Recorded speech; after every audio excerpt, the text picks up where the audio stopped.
কঠিন হাসরের দিনে আপনাকে উলঙ্গ অবস্থায় তোলা হবে। আপনার পাশে আপনার মা বাবা থাকবে, কিন্তু আপনি চিনতে পারবেন না।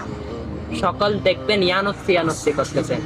তখন আমার প্রিয় নবীজি আপনার সাহারা হবে, আপনাকে ডাক দিয়ে বলবে, হে আমার উম্মত, তুমি দুনিয়াতে কি করেছো? তুমি যদি বলো, ইয়া রাসূলুল্লাহ, আমি আপনার হাদিসগুলো মানুষের কাছে পৌঁছেছি, আপনার সুন্নাত মোতাবেক চলেছি, তখন আপনার সুফল জান্নাত হতে পারে। তাই দুনিয়া থাকাকালীন আপনারা সোশ্যাল মিডিয়াতে অনেক কিছু শেয়ার এবং অনেক কিছু পোস্ট দিয়ে থাকেন।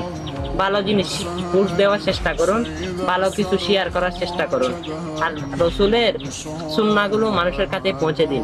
আমার প্রিয় নবীজি বলেছেন যে আমার হাদিসগুলো মানুষের কাছে পৌঁছালো, সেই আমার সাথে জান্নাতে থাকবে। আপনি কি জান্নাতে থাকতে চান?